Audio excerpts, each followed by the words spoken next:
Hallelujah, praise the lord. ప్రభువైన యేసుక్రీస్తు నామములో మీ అందరికీ వందనములు. అందరూ బాగున్నారా అమ్మా? ప్రార్థన చేస్తున్నారా? మేము కూడా మీ కొరకు ప్రతి దినము మీరు దేవునిలో ఎదగాలని, ఆత్మీయ జీవితంలో అభివృద్ధి పొందాలని, విశ్వాసములో స్థిరపడాలని ప్రతిరోజు మీ కొరకు, మీ కుటుంబాల కొరకు ప్రార్థిస్తున్నాము. ఈరోజు ఈ ఉదయకాలము దేవుని యొక్క వాక్యాన్ని ధ్యానించుకుందాము. పరిశుద్ధ గ్రంథంలో నుండి కీర్తనల గ్రంథము 112వ కీర్తన 3వ వచనము. కలిమియు సంపదయు వాని ఇంట నుండును, వాని నీతి నిత్యము నిలుచును. హల్లెలూయా, ప్రైజ్ ద లార్డ్. ఈ యొక్క వాక్యములో దేవుడు 3 విషయాలను గురించి మనతో మాట్లాడుతున్నాడు. కలిమియు, సంపద, నీతి. ఈ 3 విషయాలను గురించి దేవుడు ఇక్కడ మనతో మాట్లాడుతున్నాడు. కలిమియు సంపదయు వాని ఇంట ఉండును. చూడండి ప్రియ స్నేహితులారా, ఈ లోకంలో మనుష్యులు డబ్బు సంపాదించడానికి, బంగారం సంపాదించడానికి, ఆస్తిపాస్తులు సంపాదించుకోవడానికి, ఇండ్లు, స్థలాలు, భూములు, జాగలు, ఇలా ఐశ్వర్యాన్ని సంపాదించుకోవడానికి, ధనవంతులు కావడానికి ఎంతో ప్రయాసపడుతూ ఉంటారు. వారు సంపాదించినటువంటి ఆ యొక్క డబ్బు చేత, ధనము చేత, ఐశ్వర్యము చేత మేము సంతోషంగా ఉండగలుగుతాము, మాకు ఎలాంటి బాధలు ఉండవు, మాకు ఎలాంటి కష్టము ఉండదు అనుకొని మనుష్యులు నిరంతరము ఉదయం మొదలుకొని రాత్రి పడుకునే వరకు ప్రయాస పడుతూనే ఉంటారు. కానీ ప్రియ స్నేహితులారా, చూడండి, వాళ్లకు ఎంత సంపద ఉన్నా, ఎంత ఐశ్వర్యం ఉన్నా, ఎంత బంగారం ఉన్నా, ఎంత డబ్బు ఉన్నా, ఎన్ని ఇండ్లు ఉన్నా కానీ వాళ్ళ ఇంట్లో సంతోషము, సమాధానము అనేది ఉండదు. ఏదో ఒక బాధ, ఏదో ఒక కష్టము, ఏదో ఒక అశాంతి వారిని వెంబడిస్తూనే ఉంటుంది. వారికి నెమ్మది లేకుండా చేస్తుంది. అంత సంపద ఉన్నా, అంత ఐశ్వర్యము ఉన్నా, అంత డబ్బు ఉన్నా వారు నెమ్మదిగా లేకపోతే వారి జీవితాలు ఎలా ఉంటాయి? ఏదో పోగొట్టుకున్న వాళ్ళలాగా. అసలు ఈ జీవితం నాకెందుకు? ఇంత కష్టపడి నేను ఎంత సంపాదించాను, నా పిల్లల కొరకు కష్టపడ్డాను, నా కుటుంబం కొరకు కష్టపడ్డాను, నా తల్లిదండ్రుల కొరకు కష్టపడ్డాను, నా భార్య కొరకు కష్టపడ్డాను, నా భర్త కొరకు కష్టపడ్డాను. నేను ఇంత కష్టపడ్డా కూడా నా జీవితంలో సమాధానం లేకుండా పోతుంది, నెమ్మది లేకుండా పోతుంది. ఇంత ఐశ్వర్యం ఉన్నా నేనేమి చేయగలుగుతున్నాను? సమాధానాన్ని పొందుకోలేకపోతున్నాను, నెమ్మదిగా ఉండలేకపోతున్నాను, ఒక పూట ప్రశాంతంగా భోజనం చేయలేకపోతున్నానని ఎంతో మంది ఈ లోకంలో బాధపడుతూ ఉంటారు. కానీ దేవుడు ఇక్కడ ఏమని సెలవిస్తున్నాడంటే, కలిమియు సంపదయు వాని ఇంట ఉండును. మనము పరిశుద్ధ గ్రంథంలో నుండి సామెతల గ్రంథము 10వ అధ్యాయము 22వ వచనంలో చూచినట్లయితే దేవుని యొక్క వాక్యము ఈ విధంగా సెలవిస్తుంది. యెహోవా ఆశీర్వాదము ఐశ్వర్యమిచ్చును. హల్లెలూయా, ప్రైజ్ ద లార్డ్. యెహోవా ఆశీర్వాదము ఐశ్వర్యము ఇస్తుందట. దేవుని యొక్క ఆశీర్వాదాలు మనము ఎప్పుడు పొందుకోగలుగుతామంటే, ప్రతి దినము మనము దేవునితో సహవాసం చేసినప్పుడు, దేవునితో మనము అంటుకట్టబడి జీవించినప్పుడు, ఈ లోకం యొక్క మాలిన్యమును, చీకటిని, అంధకారమును మన జీవితంలోనికి ఆహ్వానించినప్పుడు మనము దేవుని యొక్క ఆశీర్వాదములను పొందుకుంటాము. చూడండి ప్రియ స్నేహితులారా, మత్తయి సువార్త 6వ అధ్యాయము 33వ వచనంలో దేవుని యొక్క వాక్యము ఏమని సెలవిస్తుందంటే, మొదట నా రాజ్యాన్ని, నీతిని వెదకండి, అప్పుడు అవన్నీ మీకు అనుగ్రహింపబడును అని సెలవిస్తుంది. మొదటగా మనం ఏం చేయాలట? దేవుని యొక్క రాజ్యాన్ని, దేవుని యొక్క నీతిని వెతికినప్పుడు మనము అనుకోకుండానే మనము ఏదైతే చేయాలి అనుకుంటామో, ఏదైతే కావాలి అని అనుకుంటామో అవన్నీ దేవుడు మన జీవితంలో మనకు అనుగ్రహించే దేవుడు. కాబట్టి ప్రియ స్నేహితులారా, మనము అనుదినము దేవునితో సహవాసం చేసినప్పుడు, అనుదినము మనము ప్రార్థన చేసినప్పుడు, అనుదినము మనము దేవునిలో జీవించినప్పుడు కలిమియు సంపద మన ఇంట నిత్యము ఆశీర్వాదముగా దేవుడు మనకు అనుగ్రహించే దేవుడు.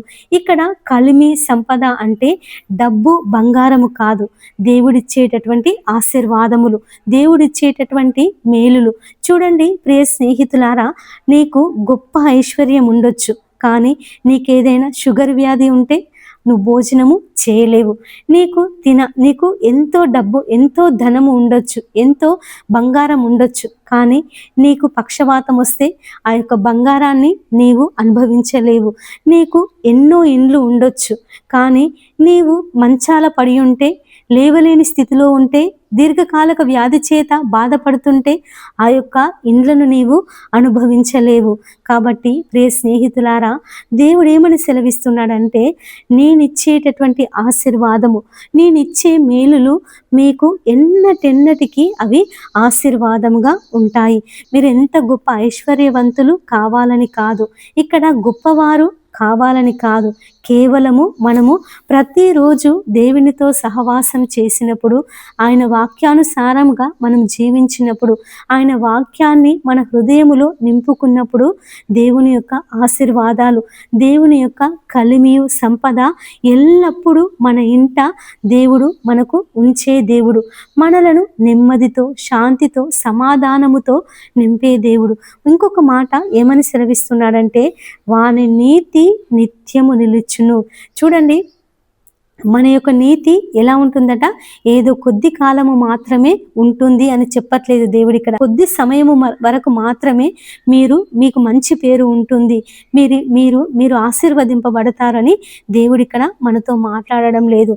నిత్యము దేవుని యొక్క నీతి మనకు నిలుస్తుంది, మన మీద దేవుని యొక్క నీతి ఉంటుంది అని సెలవిస్తున్నాడు.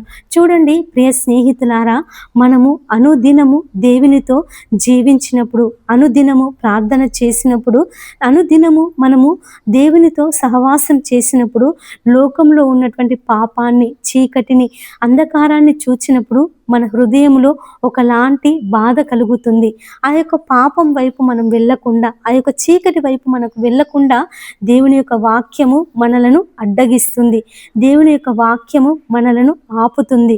అటువంటి పాపపు క్రియలు చూచినప్పుడు, అటువంటి దుష్ట క్రియలు చూచినప్పుడు మనకేమనిపిస్తుందంటే, అయ్యో ప్రభువా, నీవు నాకు ఇంత రక్షణ ఇచ్చినందుకు నీకు వందనాలు.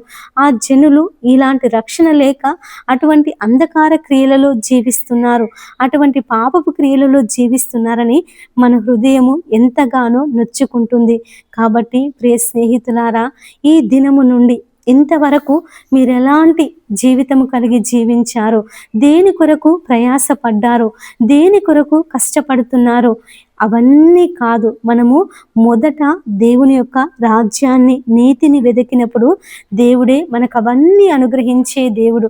అవన్నీ మనం అడగకుండానే, మనం అడుగు వాటన్నింటికంటేను, ఊహించిన వాటన్నింటికంటేను మన జీవితంలో అత్యధికముగా దయచేసే దేవుడు. కాబట్టి ప్రియ స్నేహితులారా, ఈ దినము నుండి మనము ఈ లోక సంబంధమైనటువంటి ఆస్తిపాస్తుల కొరకు, లోక సంబంధమైనటువంటి ఐశ్వర్యము కొరకు, లోక సంబంధమైనటువంటి పేరు ప్రతిష్టల కొరకు ప్రయాస పడకుండా, మనము పరలోక సంబంధమైనటువంటి దీవెనల కొరకు, పరలోక సంబంధమైనటువంటి ఆశీర్వాదముల కొరకు, పరలోక సంబంధమైనటువంటి దేవుని యొక్క రాజ్యానికి నిత్య వారసులుగా మనం ఉండుట కొరకు ప్రయాసపడదాము. చూడండి ప్రియ స్నేహితులారా, మనము ఎంత సంపాదించినా ఒకరోజు అవన్నీ విడిచిపెట్టి మనము దేవుని యొద్దకు వెళ్ళవలసిన వాళ్ళము. పరిశుద్ధ గ్రంథంలో ధనవంతుడు లాజరు, ధనవంతుడు అనుకుంటాడు తన మనసుతో, నేను అనేక సంవత్సరములకు సరిపడా డబ్బును సంపాదించాను, ధనాన్ని సంపాదించుకున్నాను, నా ప్రాణమా తినుము, త్రాగుము, సుఖించుము, అనేక సంవత్సరములకు నీకు సరిపడినంత ఆస్తిపాస్తులను నేను సంపాదించి పెట్టాను అని తన ప్రాణముతో ధనవంతుడు చెప్తున్నప్పుడు దేవుడు ఒక మాట, ఒక స్వరాన్ని ఆ ధనవంతునికి వినిపిస్తాడు. వెర్రివాడా, ఏమంటున్నాడు దేవుడు? వెర్రివాడా, ఈ రాత్రి నీ ప్రాణమును నేను తీసుకుంటే ఇవన్నీ నీవు అనుభవిస్తావా? ఇవన్నీ ఎవరి పాలగుతాయి అని దేవుడు ఒక స్వరాన్ని వినిపిస్తున్నాడు. కాబట్టి ప్రియ స్నేహితులారా, ఒక్కసారి ఆలోచన చేయండి. మనము దేని కొరకు ప్రయాసపడాలి, దేని కొరకు కష్టపడాలి? ఈ లోకములో మనం బ్రతకడానికి సంపద అవసరము, మనకు ఉండడానికి ఇల్లు అవసరము, కావలసినంత డబ్బు అవసరము. కానీ మనము వాటి వెంటనే పరుగెత్తకుండా, వాటి కోసమే ప్రయాస పడకుండా మనము అనుదిన జీవితంలో దేవునికి సమయాన్ని ఇవ్వాలి, దేవునితో గడపడము అలవాటు చేసుకోవాలి. కొద్దిసేపు, కొన్ని గంటలు మౌనముగా ఆయనతో సహవాసము చేయడము మనము అలవాటు చేసుకున్నప్పుడు దేవుడు అవన్నీ మనం ఏదైతే సంపాదించాలి అని ఆశపడుతున్నామో అవన్నీ దేవుడు మనకు అనుగ్రహించే దేవుడు. కాబట్టి ప్రియ స్నేహితులారా, ఈ యొక్క వాక్యాన్ని మనందరి జీవితాలలో ఈ ఉదయకాలము దేవుడు ఫలించి అభివృద్ధి చేసి ఈ వాక్య ప్రకారమైన జీవితము మనకందరికీ అనుగ్రహించునుగాక. ఆమేన్. అందరూ తలలు వంచినట్లయితే చిన్న ప్రార్థన చేసుకుందాము. పరిశుద్ధుడమైనటువంటి మా ప్రియ పరలోకపు తండ్రి, నీ పరిశుద్ధ నామానికి వందనాలు, స్తోత్రములు చెల్లిస్తున్నాను ప్రభువా. ఈ ఉదయకాలము తండ్రి అయ్యా, గొప్ప వాక్యము ద్వారా, గొప్ప మాటల ద్వారా మాకు ఆదరణ కలిగించినందుకు నీకు వందనాలు ప్రభువా. నాయన, అవును తండ్రి, మేము ఈ లోకం యొక్క ఐశ్వర్యము కొరకు, ఆస్తి పాస్తుల కొరకు, ధనము కొరకు ప్రయాస పడకుండా తండ్రి, మొదటగా నీ నీతిని, నీ రాజ్యాన్ని వెదికే మనసును మాకందరికీ దయచేయండి నాయన. నీవిచ్చే ఆశీర్వాదం అది ఎన్నటెన్నటికీ ఆశీర్వాదముగా ఉండేది ప్రభువా. ఈ ఉదయకాలము తండ్రి, మమ్మల్ని అందరినీ నీ కృపలో భద్రపరుచుకొని నీ ఆశీర్వాదముల చేత, నీ దీవెనల చేత మమ్ములను, మా కుటుంబాలను నింపుమని యేసయ్య అతి పరిశుద్ధ నామమున ప్రార్థించి అడిగి వేడుకొనుచున్నాము తండ్రి. ఆమేన్. అందరికీ ప్రైజ్ ది లార్డ్. ఇంతవరకు ఈ యొక్క వాక్యాన్ని విన్న మీరందరినీ దేవుడు దీవించి ఆశీర్వదించి అభివృద్ధి పరచునుగాక. ఆమేన్. God bless you.